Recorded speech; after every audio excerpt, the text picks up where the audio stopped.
We're going to be talking about personal responsibility and choice in a few minutes. But we don't want government telling us what kind of cars to drive. We don't want government killing our gas and oil industry, and we don't want government killing our agriculture and our cattle industry here. So thank you for all showing up today.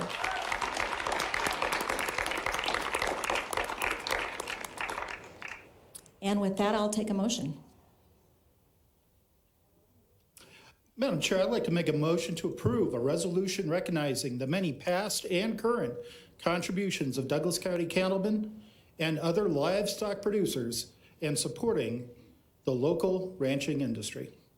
Madam Chair, I'm honored to second that motion. And I'm honored to say we have a first and a second. All in favor say aye. Aye. Aye. That motion carries.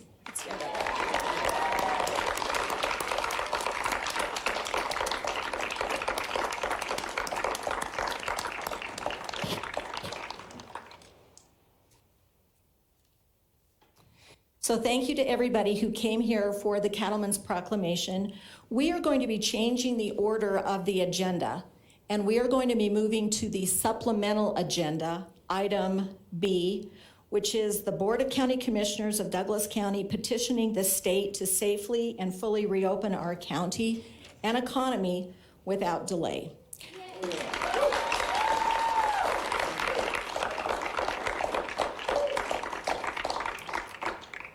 Commissioner Layden, would you like to read the resolution? I'd be pleased to, Madam Chair. The Board of County Commissioners of the County of Douglas, Colorado, petitioning the state to safely and fully reopen our county and economy without delay, thus allowing our residents and business community to exercise personal responsibility to determine how best to protect their health and financial interests. Whereas the Board of County Commissioners, the board remains concerned about ongoing business restrictions and closures, personal liberty restrictions, and harm to individual mental health and the general public welfare as a result of long-term and overly broad state government action. And whereas the board has repeatedly requested that data-driven public health recommendations from scientific experts to preserve public health remain intact, excessively broad and inconsistently applied state-mandated restrictions should be fully lifted and restrictions and rescinded by the state. And whereas what started as to severely restrict businesses and personal liberties for a short period of time to, quote, flatten the curve and provide the hospital system time to ramp up, grew into a series of more than 350 executive orders during a full calendar year and numerous, often inconsistent, related public health orders that controlled and continue to control numerous aspects of the daily lives of all Coloradans, including all Douglas County residents and businesses. And whereas the hospital system and public have responded heroically, and according to CDPHE, as of March 3rd, 2021, only 341 people in Colorado were hospitalized for COVID-19, well down from a peak of 2,000 on December 2nd, 2020. And whereas in Douglas County alone, there were 12,667 private establishments at the close of 2019, all of which remain restricted as of March 9th. And whereas, according to the U.S. Bureau of Economic Analysis, Colorado lost $7.12 billion in real GDP between the fourth quarter of 2019 and the third quarter of 2020. And Douglas County lost an estimated $373 million over that same period.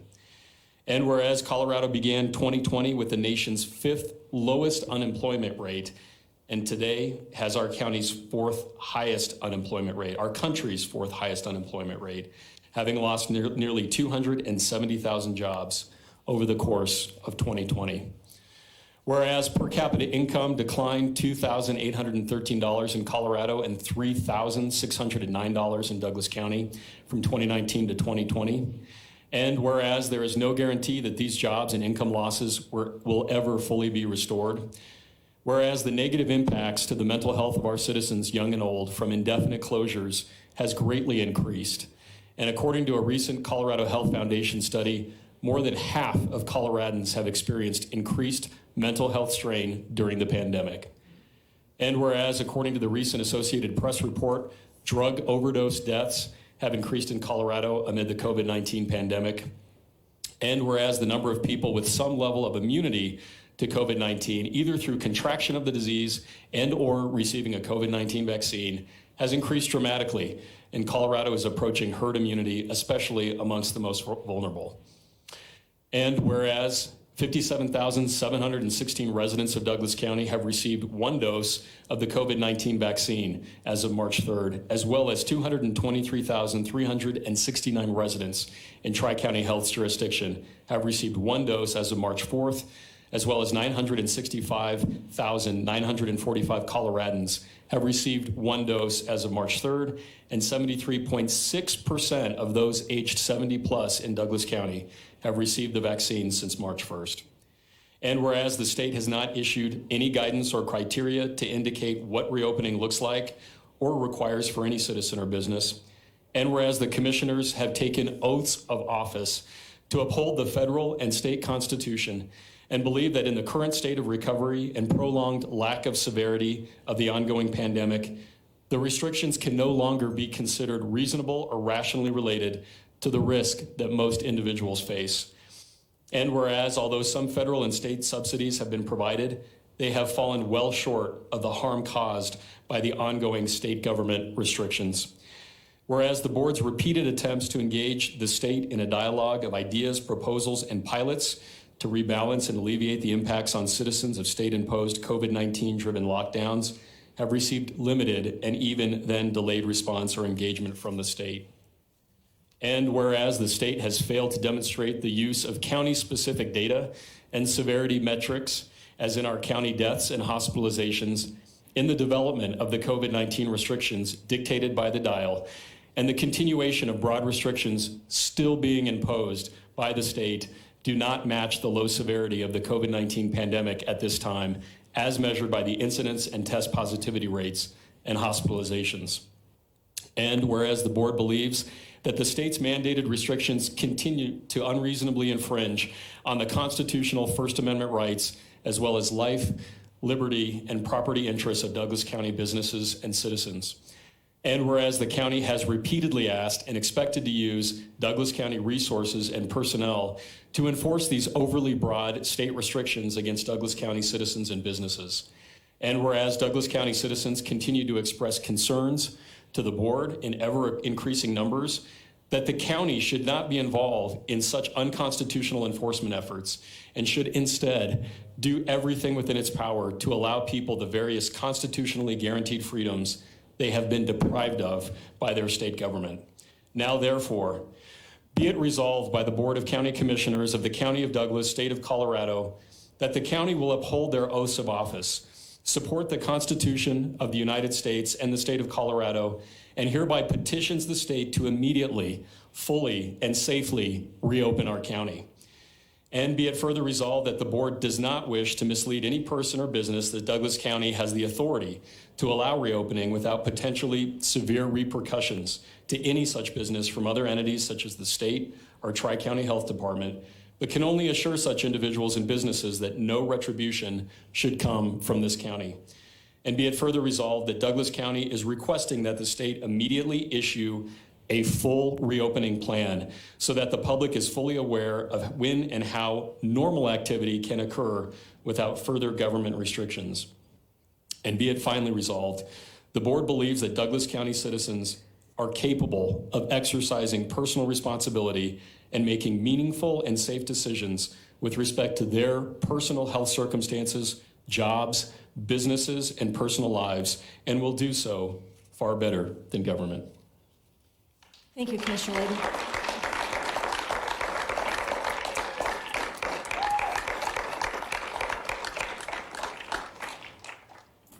Would you like a few comments before we start citizen comments? No, please, Madam Chair. Okay, we will go ahead then and start with citizen comments. And the first individual who is signed up is David Jablonski. And if you could give us your name, spell your last name, your address, and you have up to 3 minutes, please. All right, good afternoon, Council. Thank you. My name is Daniel Jablonski, Jablonski. I actually reside in Arapahoe County at 3540 South Washington Street in Inglewood. I'm here in support of lifting the restrictions. The first piece of evidence I want to present is we've been told COVID is not political, doesn't see red or blue. On March 5th, article here from CNN, the Biden administration tells facilities for migrant children to reopen to pre-pandemic levels. That in itself should merit no further argument as to why the citizens of America should also not be restricted from these pandemic orders if we are going to allow pre-pandemic levels for people who are not citizens of our country. Then why should the citizens of our country be restricted to these pandemic orders that are hurting us in every single way? I have compiled data here of states with the most restrictions and the least restrictions. The orange bars represent the restrictions and the timeframes that they've been put in place. With that, I've compiled data trends of the top 5 states with the most restrictions and the least restrictions. If we go through the states with the most restrictions, starting with New Mexico, we notice that they have pretty much no new cases until the end of September, when we see a heavy spike. Next in line, New York. New York got hit, and it went down, end of September. Spike. Rhode Island, smaller state, smaller numbers, same trend. Maine, same trend. Now on the states with the least restrictions, starting with South Dakota. Nothing until the end of September. Same graph. Oklahoma, same graph. Idaho, same graph.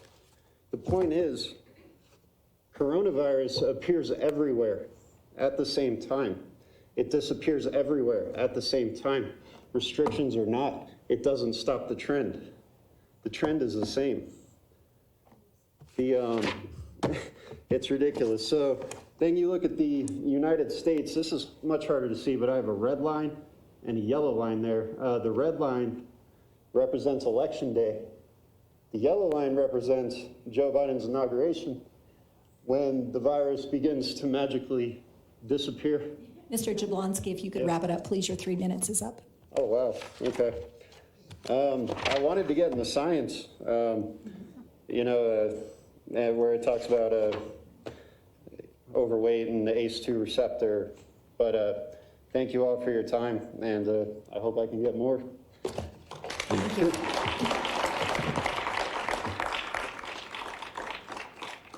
David Calland.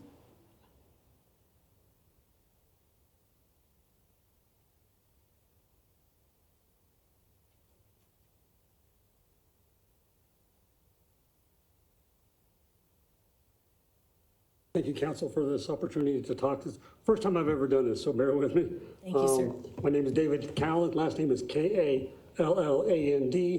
I live at 5917 Raleigh Circle in Castro, Colorado, 80104. My comment is more of a financial one. If I done my looking right, there was a bill passed in 2020 called Encouraging Masks for All Act of 2020. That bill set aside $5 billion for the states to basically encourage people to wear these things. Okay? I'm curious to know how much of that money Governor Polis is then finally getting down to you guys. Is there a financial incentive here to keep us locked down, to keep us wearing these, because he's getting a financial allocation from Uncle Joe every month to do this. So I just don't know if anybody on the council is even aware of this or even heard of this bill, but this bill nearly set aside $5 billion for him to get a monthly check from the feds in order to keep us masked down. And if he's getting that money, where's that money going? Is it going into the counties? Is it going in yours pockets? Is it going to help us, the citizens? My wife and I have a little dog treat business I started 4 years ago. We've been shut down for the whole year. I have obviously physical problems with her. My wife is the same. She has 2 artificial heart valves. So we've been self-quarantined, just doing it. We're responsible people. We know how to take care of stuff. Now, if I was able to, I'd be going to farmers markets if they were open, whatever, and be able to sell and be able to support ourselves. But that's just not happening. So I'm just kind of curious, they always say follow the money.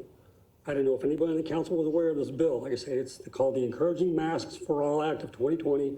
It set aside a big chunk of money that gets handed out to the states to encourage you to wear this, not mandate it, to encourage you. You can encourage me all day long.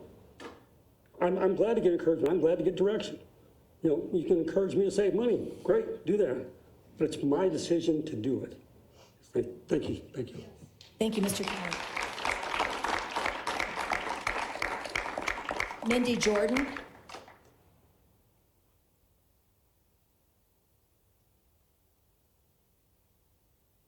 Hi, my name's Mindy Jordan, Jordan. I live at 5807 East Monument Drive, and I am a 5th Colorado native as well. Strong roots here in Douglas County as well as Jefferson County. I have a 16-year-old son, and my daughter is actually 19 today. She graduated last year in the midst of everything. Luckily for my kids, though, their lives haven't had to change too much because we already homeschooled, and we already had alternative plans for graduation. And my family does not live in fear, and we went forward with all of that. My son has had to have a few adjustments with his co-op and things like that. But I want to speak for those that were juniors last year and lost the end of their junior year and didn't get to have some of the traditions of their senior year and are continuing to live in limbo on, will they get to have a senior prom, just even for seniors, I also do work in the elder field and specifically in dementia, and loved ones have lost so much time that we don't know how long our loved ones are going to remember us, and we've now lost a year with them and making those memories. We don't have that time to lose. We need to open up, especially in Douglas County. We need to be bold. So thank you. Thank you, Mindy.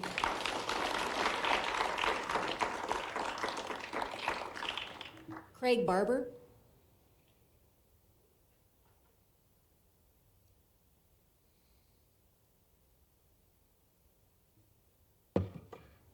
Thank you. My name is Craig Barber, B-A-R-B-E-R, 8605 South Brentwood Street in unincorporated Littleton. I'm here speaking for some of the voices who can't be here, including a friend of mine, Steve, who opened up the Astro Tap in Castle Rock just a couple of years ago. He did pass away last April due to COVID, but he did have some underlying issues, and I think there were 2 transplants before that ever came around. I also do events at several places in Douglas County, just Purgatory Wine Cellars, Reed's Southside Tavern, Fanukis. These are places that didn't open up under the premise, we can actually make money if only half of our seats are filled. Guys are charging admission, you'd have a profitable day today, all your seats are filled. But the restaurants can't do that, and the bars can't do that. So if you have a problem with the large bars opening and spread of coronavirus, I understand. But the restaurant industry, sit-down restaurant industry, has contributed to less than 2% of all COVID cases from day one. But they're being hit the hardest. And this is middle-class people, this is your neighbors and places you can go and exercise your First Amendment rights by going out and having a brew, having a glass of wine, having a chicken dinner. All these things that we've taken for granted and stopped doing as much and ran through the drive-through until drive-through became our only way we could get food outside the house. So I would take your motion a step further and say, not just give an opening date, because I know what opening date they're going to give. It's going to be the day after the 2022 election. If you look at the color guides on the timeline, you can't do this. You have more than 2 households here and more than 10 people. This is illegal, according to the code that they're writing. Laws are supposed to be written by the legislature, not by health departments. So I appeal to you to go to Tri-County Health, get them to reverse everything they possibly can, get the restaurants open, put people back to work. One last thing, if you talk to any of your law enforcement people about homelessness, if you talk to community organizers and service workers, what's the number one overriding issue on homelessness? And they'll tell you, every single one, mental illness is the biggest, largest section of our homeless population. So what the governor is prescribing right now is to keep everybody locked down and isolated, and they're writing a prescription for more mental illness and more homelessness. So it's an attack on our economy, it's an attack on our middle class, it's an attack on, making us all homeless at some point in time. So I hope you take your measure even farther than that. Thank you, Mr. Barber. Daniel Bristow.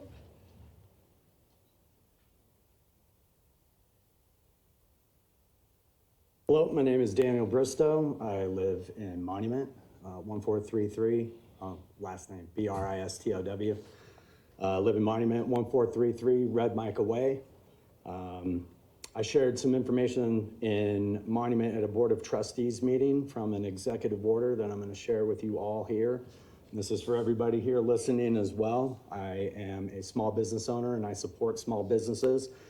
And the information that I'm going to share, I think, will be direct evidence that we have the freedom to make these decisions and to continue working. It's D 2020-017. This executive order came out on March 25th, 2020. On March 5th of 2020 was the first reported case of COVID-19. So that puts us a year in the rears. Page 2. Section 2 under directives, Part C. I direct all businesses other than those qualified as critical businesses under Public Health Order 20-24 or any public health order issued pursuant to this executive order to close temporarily. And this is the part that sticks out to me. Except as necessary to engage in minimum basic operations needed to protect assets and maintain personal functions as of the effective date of this effective order. So that clearly tells me that they want non-critical businesses to shut down unless you need to protect your assets. Who doesn't need to do that? Page 3. That's right. The truth is always hidden in plain sight. This is nothing more than a contract, and this contract we either accept or decline. So anybody that closed their doors, they accepted that contract willingly, and maybe even potentially without taken the due diligence to research this executive order, which spoke the truth. Page 3, section number 2. Individuals must be permitted to carry on basic activities necessary to care for themselves, their families, and to maintain their place of residence. The public health order must therefore identify authorized activities individuals may engage in consistently with the goals of this executive order. But right there it tells you, you're permitted, right, to take care of yourself, your family, and your property. How can you do that if you're not working? I'll say it again, it's a contract. You either accept it or you decline it, okay? And you have 30 seconds. Thank you. I printed this off after I read it and I put it in my car and I continue to go to work. It's sad to see other people, shutting down their businesses. Destroying livelihoods in the name of saving lives isn't saving lives. And that's all I have to share. Thank you. Thank you, Mr. Bristow. Terry Eigner.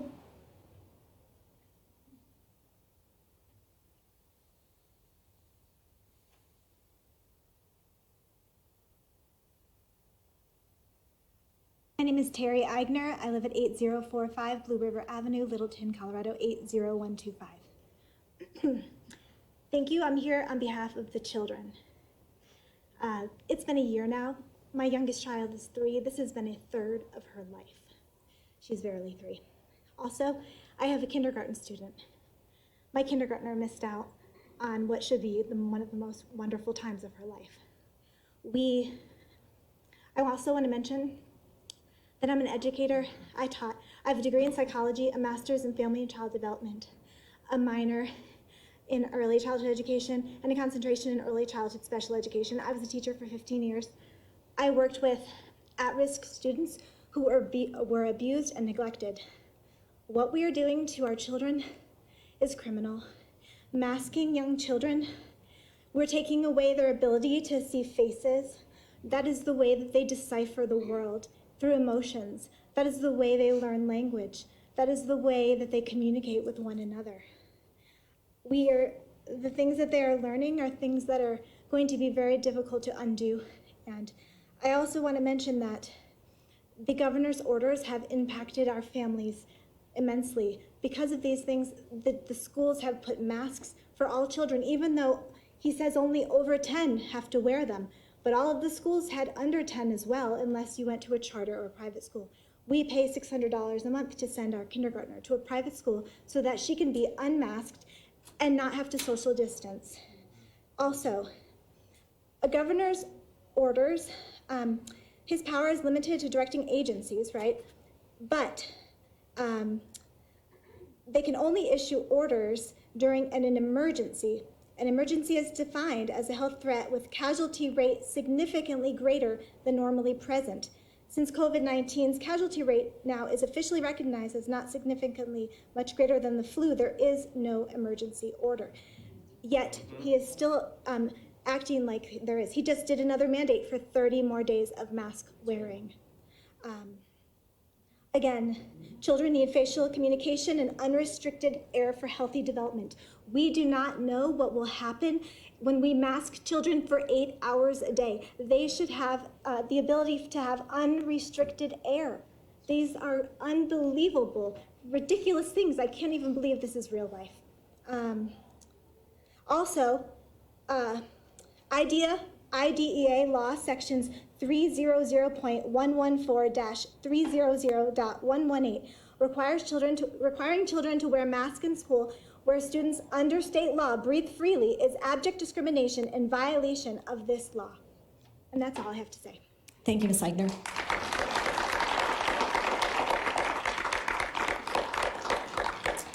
That is everyone who signed up to speak. Is there anyone else here who would like to come forward? Please come forward, give us your name, spell your last name, your address, and you can have up to 3 minutes. Thank you. My name is Joe Oltman. I live at 8245 North Keith Court. I know all of you, and I do want to say thank you to start with for taking a stand.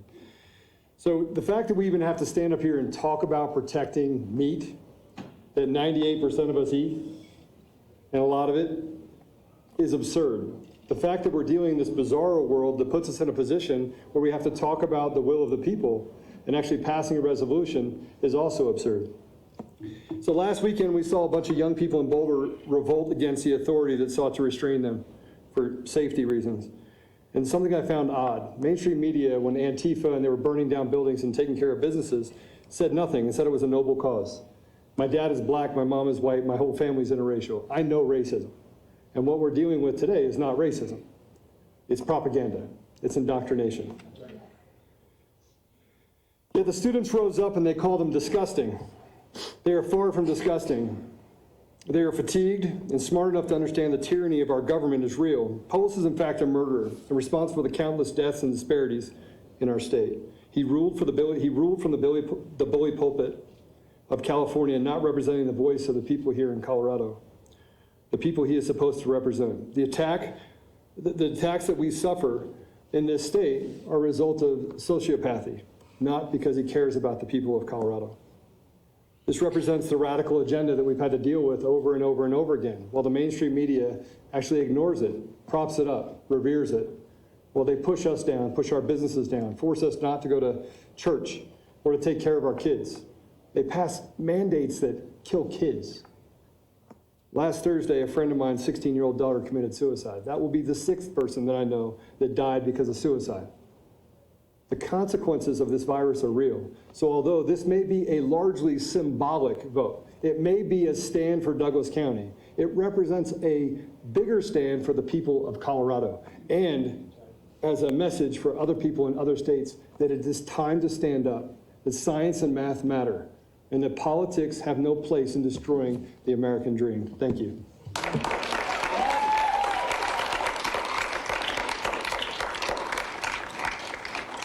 Thank you, Mr. Oldman.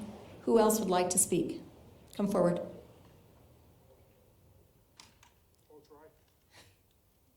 We'll wait for you, Wayne.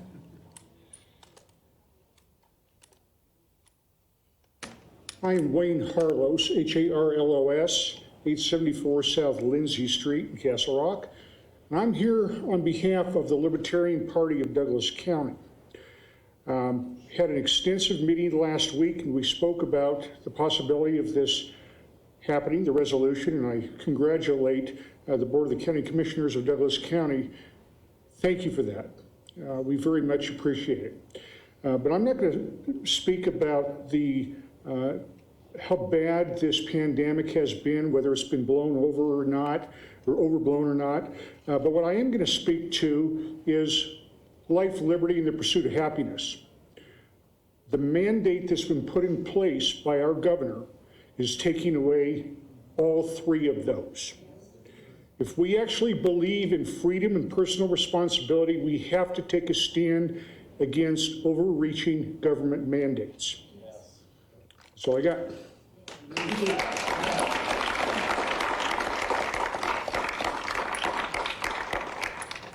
Who else would like to address the board? Just come forward.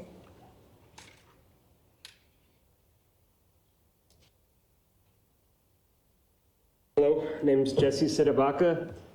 I reside at 8685 Aspen Circle, Parker, Colorado. Would you spell your last name, please? Last name is spelled Cbebaca. Thank you. And I did not plan on talking today. I was just planning on showing up. This is the first government event I've ever been to. And I just want to say thank you all for your leadership, because we know whether direction is left or right, in and out, backward or forward, things happen based on leadership.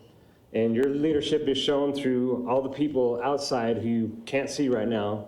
Lots of people out there supporting you. And we had bad leaders lead us into bad situations over the past year. And now we have good ones that I believe are leading us out. And with the cattlemen's resolution and this as well, I think it comes down to connection and perspective. Connection with people, connection with our source of food, connection with our livelihood, and perspective. Do you know where your food comes from? I'm a city boy. I grew up in the suburbs, and I'll just be real honest. I don't know where my food comes from, but I know it comes from the farmers and the ranchers. And God bless them. I want it to stay that way. I want that to be supported. When it comes to health issues or anything like that, connection and perspective. Mental health, emotional health, connection with other people, as the lady said, especially with children, connection with other people through the face. Perspective, we've had a year, an entire year to sit back and observe. Okay, now whether you believe the rates are going down through vaccination or the predictions were overblown, I'm just gonna leave that to your judgment, but we've had a year and things did not end up the way they said it would, not even close.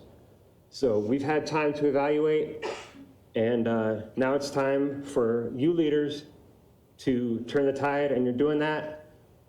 You're doing that with your esteemed positions of leadership, so I want to thank you for that most of all. Thank you. Thank you, Mr. Sidabaka.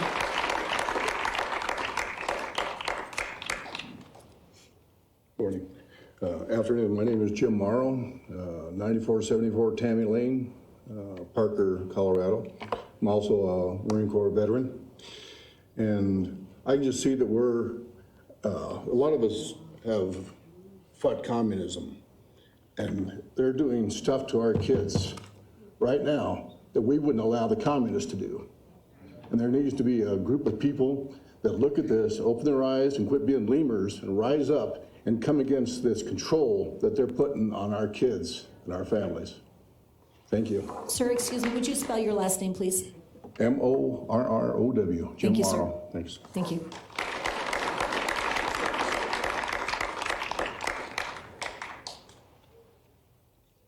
Good afternoon. My name is David Cassiano, Casiano. I reside at 21541 Omaha Avenue in Parker, Colorado. I'm also the former mayor for the town of Parker. It is an honor and a privilege to be standing here in front of you commissioners this afternoon because I believe in you and I believe in all the people who are here this afternoon. I do not believe in a governor who takes a dictatorial stance and points a finger and thinks that he has the right to say who is essential and who is not.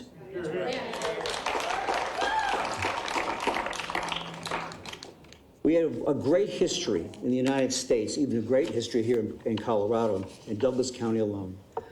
But James Madison, I think, stated it best. Signed the Declaration of Independence and put together the Constitution. He stated this: I believe there are more instances of the abridgment of freedom of the people by gradual and silent encroachments by those in power than by violent and sudden usurpations. Then, in closing, I'll state this, that whenever any form of government becomes destructive to these ends, it is the right of the people to alter or to abolish it and to institute a new government. Yes. The people, I think that this, our governor, Jared Polis, will be a one-term governor. I also believe that the people of Douglas County are a microcosm of the United States of America because we believe in freedom. We believe in liberty, and we believe in life, liberty, and the pursuit of happiness. So it boils down to one simple phrase that I think all of us can walk away with today. And never forget, it is we the people. May God bless you. May God bless Douglas County, the state of Colorado, the United States of America, and may we all one time today take a few seconds and just bless God. Thank you.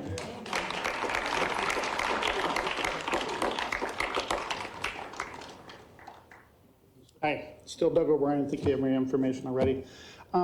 Something is becoming obvious to me. We're preaching to the choir here. Pretty good bet we know what's going to happen, as far as the resolution, much as the earlier resolution. One of the things I'm asking myself is how do we move the needle? Douglas County will move the needle through the council. But strangely enough, I had it in my mind that this was the point of focus. You guys get it. You got the message. My encouragement is to everyone in this room and out in the lobby, we need to start pounding the living daylights out of Tri-County Health, Polis, and his people. And seriously, it's not that difficult to place a call tonight, send an email tomorrow, and then do it the same afternoon. Because seriously, that's how the needle gets moved. You guys can move this forward, and it's helpful. And Douglas County is a huge county. But it's kind of interesting. We're all showing up here, and we're feeding each other's stories, but we've got to go after the people that are not buying into this. We've got to start just making them feel a little bit of pain. So that's my whole comment. It's much like my earlier one. We got to make sure that we're getting the voices beyond what you guys are doing. You're doing a fantastic job. We got to carry it forward, and that's done at the individual level. It takes very little effort, but we got to do it. So, Thank you, Mr. O'Brien. Who else would like to address the board?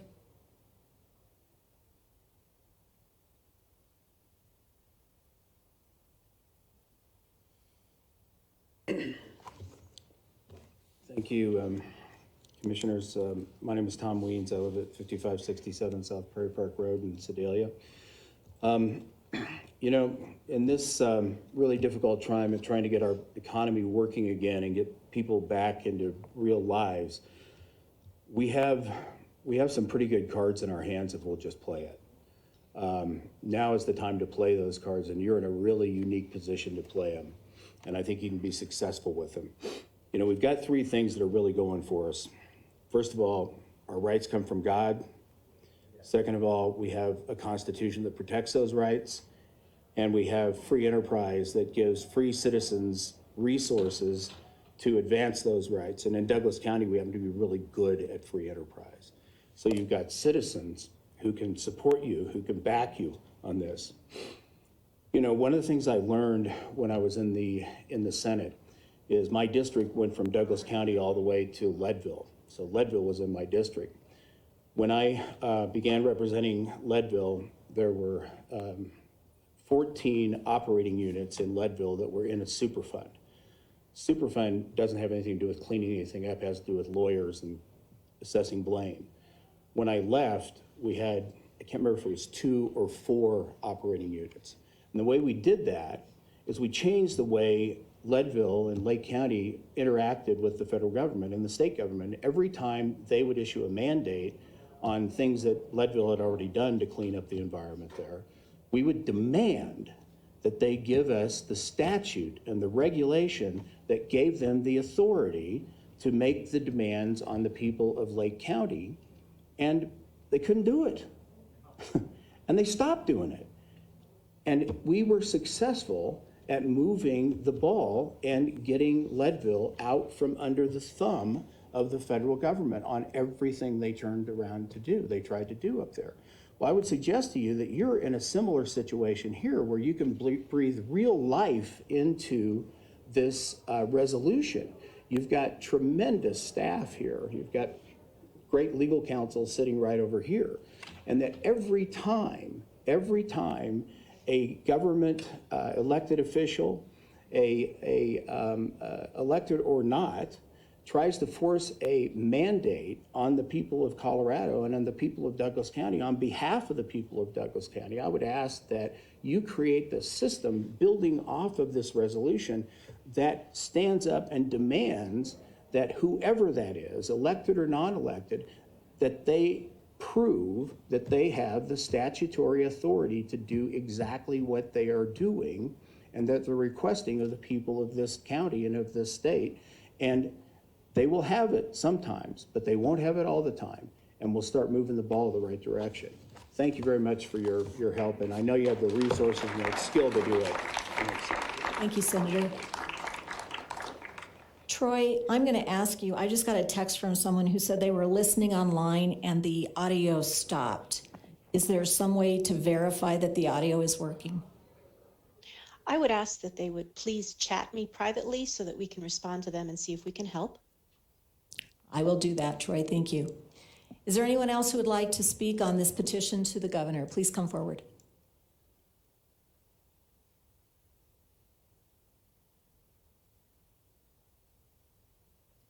I'm Brooke Cheshvili. It's a fun one to spell. Cheishv,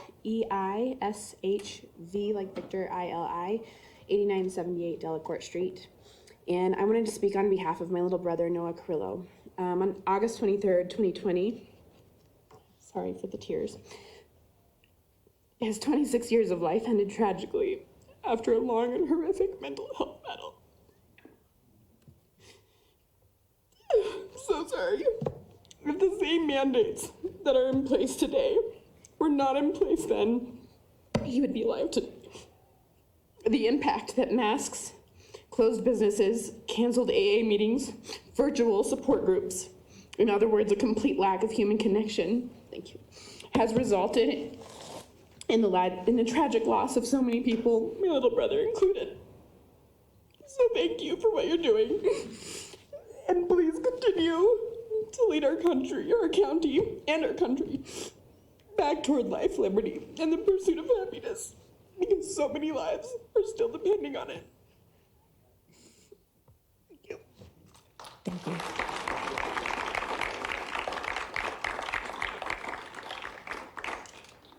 Anyone else would like to address the board? Ma'am, if you could leave.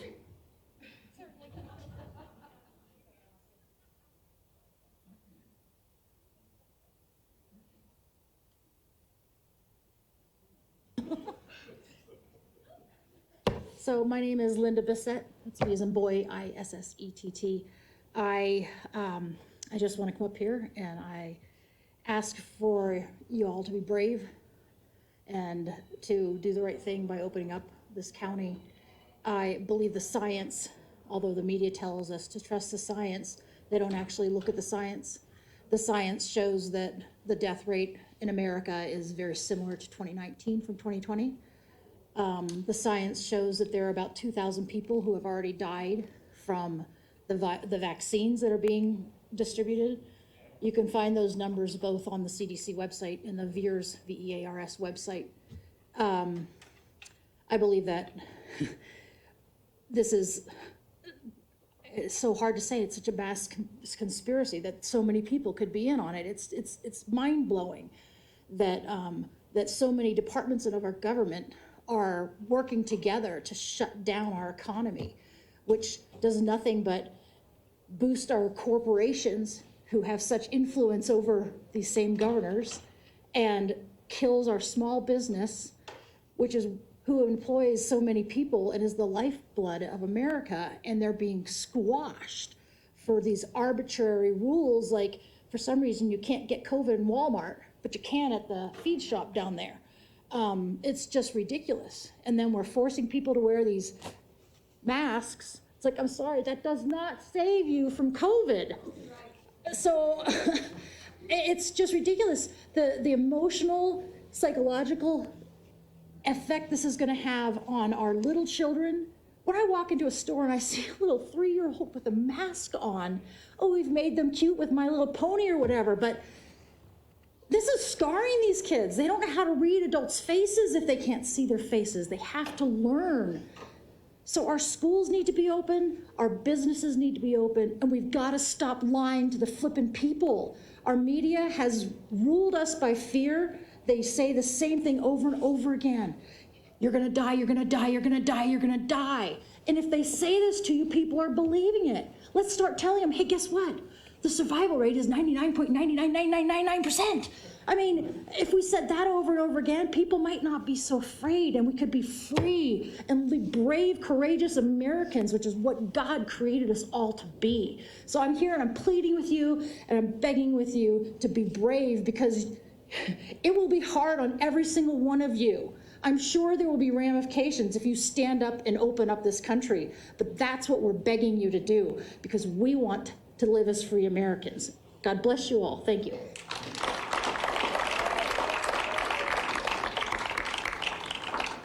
Thank you. Anyone else? Please come forward.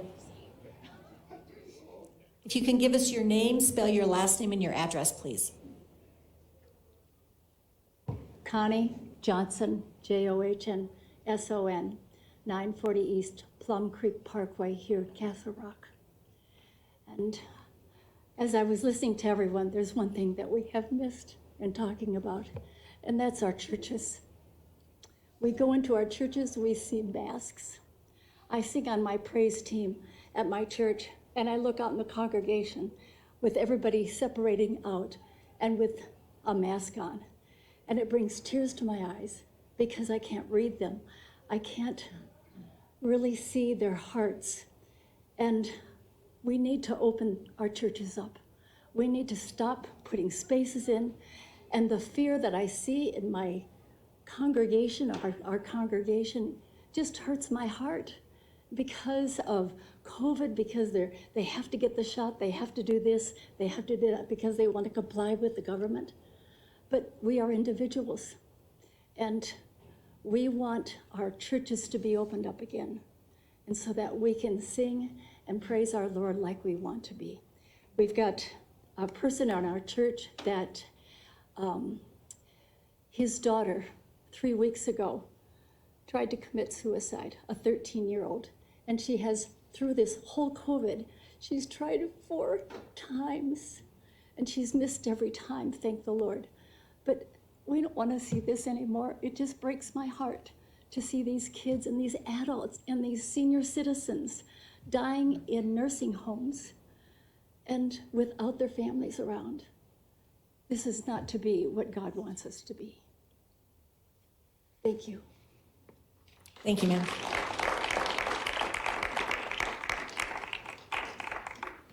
Please come forward. Thank you. Do I have to wait for this minute to go down because I can talk real fast? My name is Jody Nickerson, Nickerson.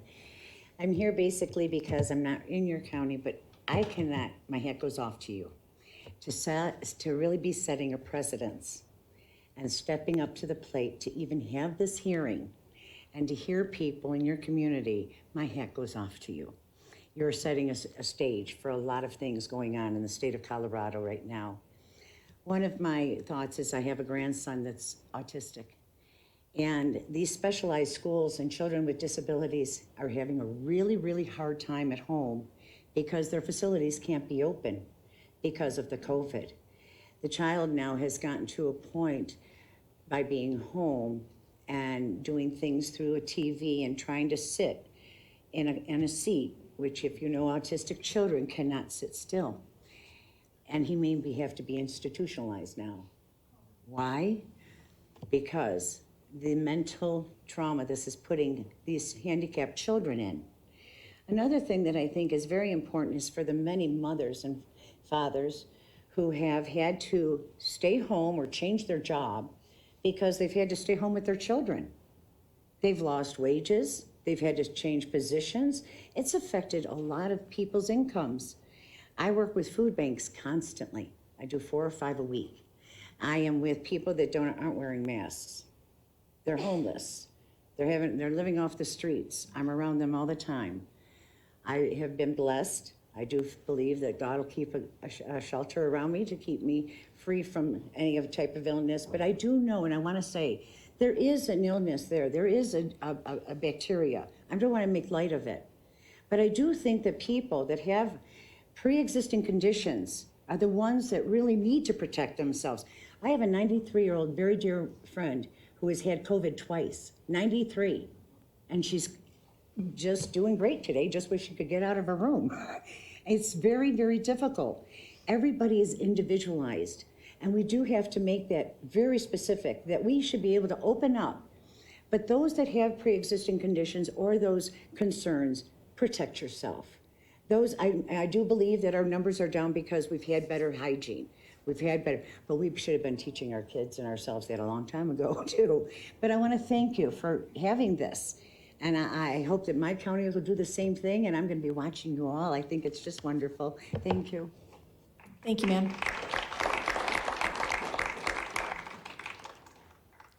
Anyone else who would like to address the board? Please come forward.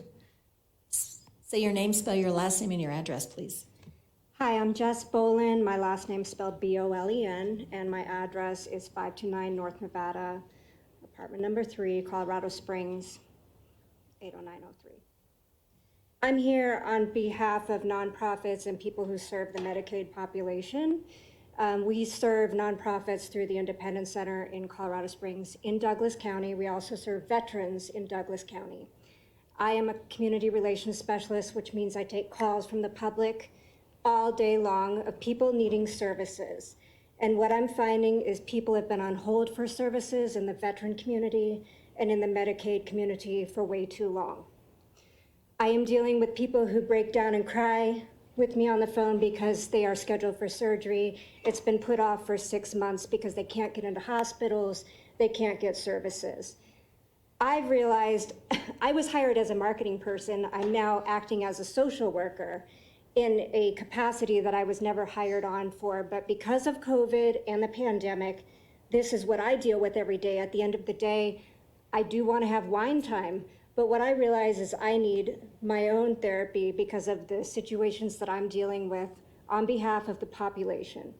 I'm asking to open up the county on behalf of Colorado, on behalf of our great nation. We need to be leaders and trailblazers in Colorado. This is the Western pioneer spirit. This is not the follower spirit that comes from other states and lands in Colorado and says, oh, I want to bring my liberal policies into this state because they're open. And no, we need to be trailblazers here. We need to tell our community, our state, and our nation what we're going to tolerate and what we won't.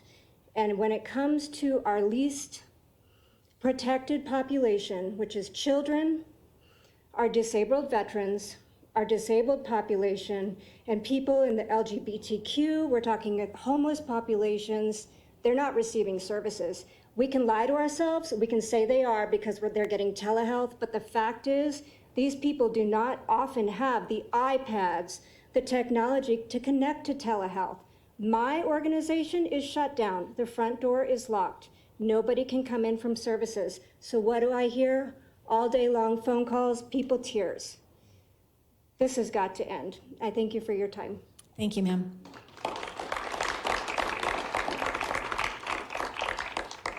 Anyone else in the room who would like to address the board? Please come forward.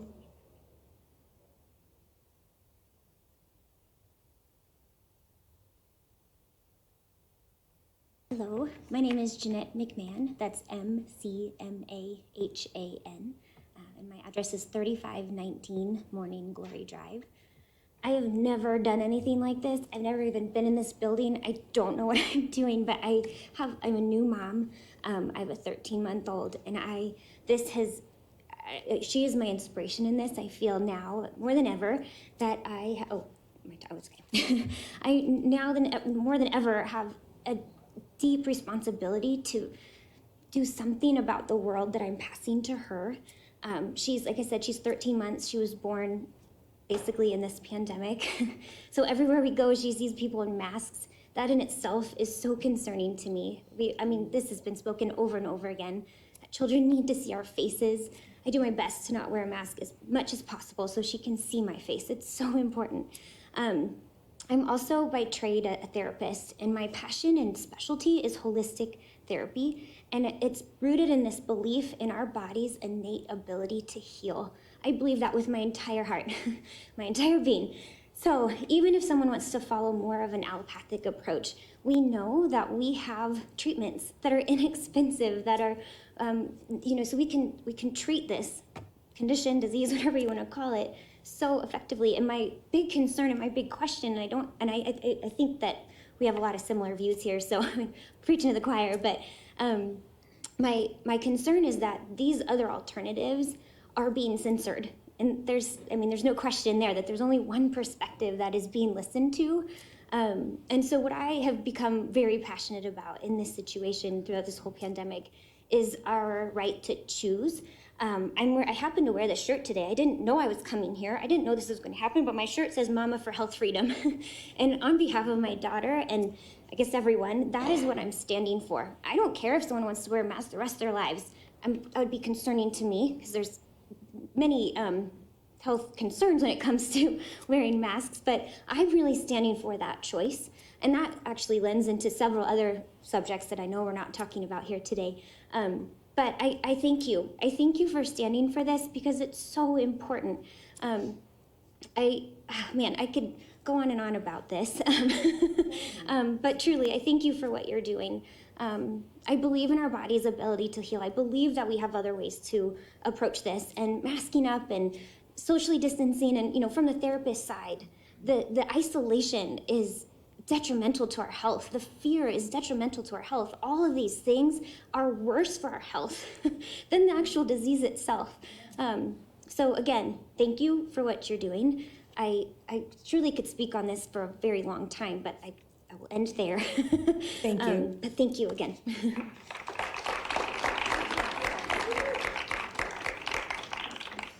Is there anyone else in the room who would like to address the board? Not seeing anybody, I'm going to go online. Troy, is there anyone online who would like to address the board? Thank you, Commissioner. I have Patty McGinnis who would like to speak first. Go ahead, Patty. Hi, thank you. This is Patty McGinnis. That's McGuiness. And I live at 10531 Ashfield in Highlands Ranch. And my heart is still breaking for the brave woman that spoke and shared the loss of her brother. There's no doubt the pandemic exasperates mental health issues. The pandemic is a global health crisis. Unfortunately, it quickly became a political issue. Having said that, I encourage the board to vote against Resolution 6731. I postulate that the Board of County Commissioners politicized the pandemic to the detriment of Douglas County citizens from the beginning, when the leadership of the state of Colorado instituted measures to protect our citizens, rather than taking the opportunity to unite the community to tackle a common cause, that is COVID-19. There is no doubt the economy and our businesses have suffered. Personal responsibility, though a lovely concept, is not a sound policy. Personal responsibility is a great political soundbite, but if it were effective policy, we would need no laws. As we are speaking today, our state and Tri-County Health are working toward responsibly lifting restrictions. This resolution is a divisive, irresponsible, uncooperative political maneuver. I'm curious to know what actions you have taken to unite the entire community and the input you've sought from all stakeholders on this matter, other than late announcement of the proposed resolution and packing the room with supporters. Further, the culture the board is cultivating in our community is outrageously disturbing. Commissioner Thomas's comments about our governor just now are blatantly divisive. I suggest that the Board of County Commissioners focus on uniting the community, stop grandstanding and driving a divisive agenda that does not serve, is not popular with a large number of Douglas County citizens who were not notified of this controversial resolution.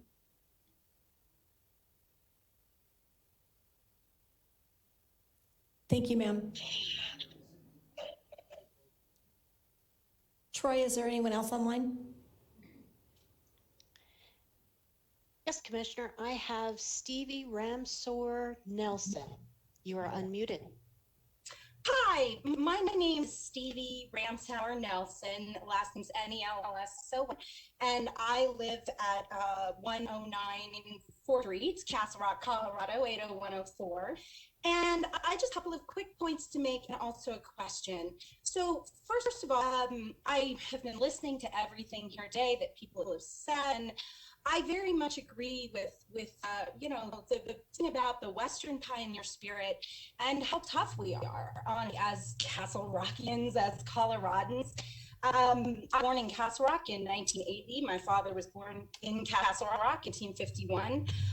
My family's been here for several generations, but not so long as a lot of people's families. And people that I do know whose families have homesteaded here, and think about how tough they were, absolutely know that they had much larger conveniences. It's not being able to have restaurants at full capacity, honest. And part of me wonders where our toughness is on. The point I will make is that I own a small business sign here in Castle Rock that I inherited from my father. And if it's still running next year, it will have been running continuously for 40 years in downtown Castle Rock.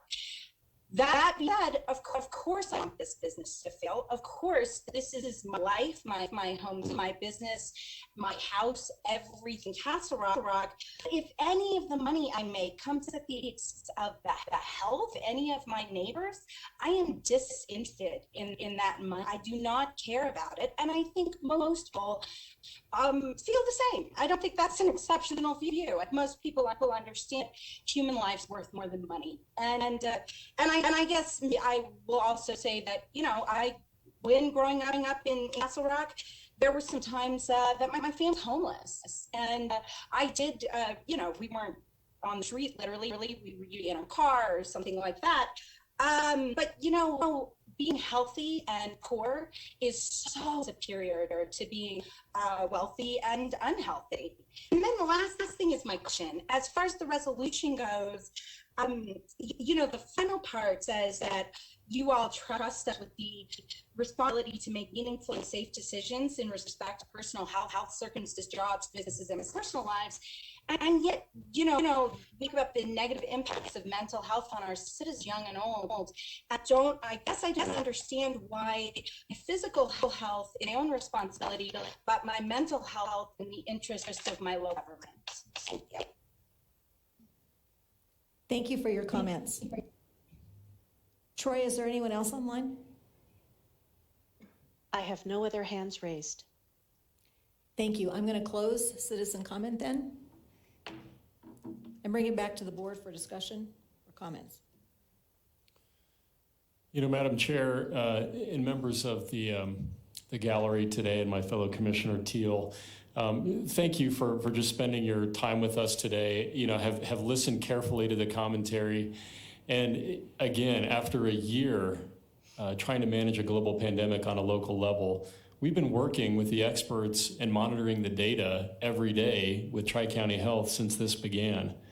The statistics are real, and I think on the anniversary of the first death in Douglas County, or a death in the state of Colorado on March 13th, now is a timely time for us to reflect upon the metrics and look realistically at what has occurred. And I think we've heard that loud and clear today. I think what's obvious from the data is that as of today, we've had 233 deaths in Douglas County with an average age of 83. And as of today, 82% of Douglas County residents over 70 have received the vaccine. Again, Colorado, third worst in the contiguous US for unemployment data, and the joblessness, mental health issues, and substance abuse continues. I take real umbrage at the notion that anything up here is made on a political basis, any decision is made on a political basis. I've personally lost 5 individuals that I know to suicide during COVID, and I know I'm not alone. There are a lot of people in this room and others that have seen the real world consequences of one-size-fits-all shutdowns. We're here because we honor your natural rights to freedom, and we want to uphold our oath to the Constitution of the United States of America. And my apologies again to the young woman who lost her relative. That is tragic beyond belief, and I'm so sorry for your loss. Madam Chair. Thank you, Commissioner Layden. Commissioner Teal.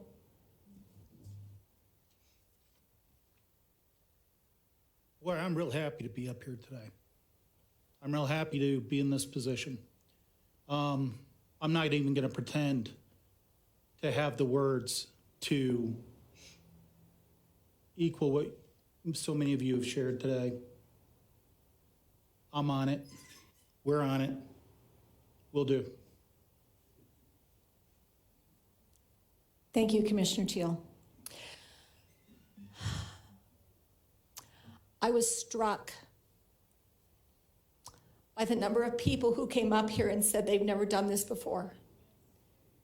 I think that shows how deeply this last year has reached our citizens, and that they were willing to figure out how to get here to talk to us.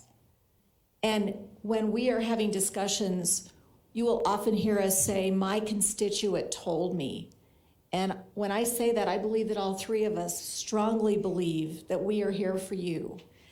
And to have all of you here is so important to us, because we often have these meetings every other Tuesday, and we are speaking to staff and empty chairs. So thank you for being here. I served as the coroner in this county for 4 years, and I saw far too many people who died from suicide. And I still run a nonprofit raising money for people, to support people so they don't take their lives. And I know that that's a very personal concern to all 3 of us. So ma'am, I'm so sorry for you. You would think that suicide is such a preventable death, but it is not.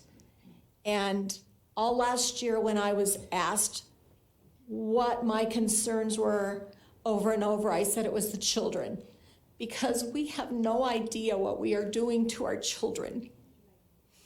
And so I think that is why it's important that we are here as a board, and we know that there are commissioners all over the state who are having these same discussions and putting together the same resolutions, because they have heard the same things from their constituents that we have heard. I think it's important that you all know that as much as we wanted to open this county up sooner, we do not have the legal ability to do that. The special executive orders that the governor has been operating under absolutely prevent us from telling all of you that you can do whatever you want, because of the repercussions that are built into all the special orders. I'm sure Mr. Ingalls, our county attorney, wants to strangle us because we're always asking him, find a way to get this done. Find a way. And we've hired attorneys to do that as well. The repercussions would hurt our businesses so badly that we really made decisions based on what we felt we could do to nibble around the edges, to do as much as we could to support our community in any way that we can. I often say that government is supposed to add value to your lives. It's not supposed to be a speed bump or a roadblock. And I feel like I want to apologize to all of you for what government has done, because we have not liked what it has done to any of our counties or our state or our country. So know that that comes from the bottom of my heart, and I believe I'm speaking on behalf of all three of us. So thank you for being here, thank you for listening, and thank you for supporting us throughout the year.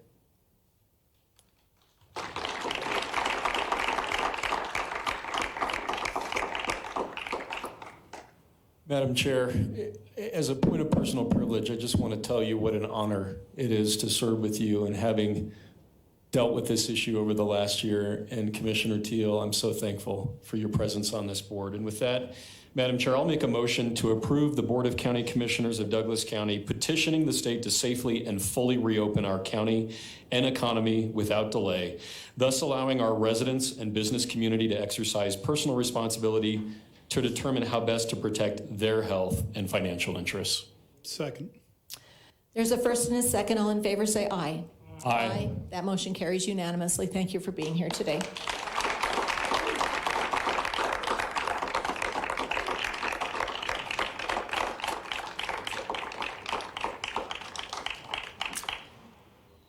We've still got more to go on the agenda, but I'm going to go ahead and call a break until 3:20.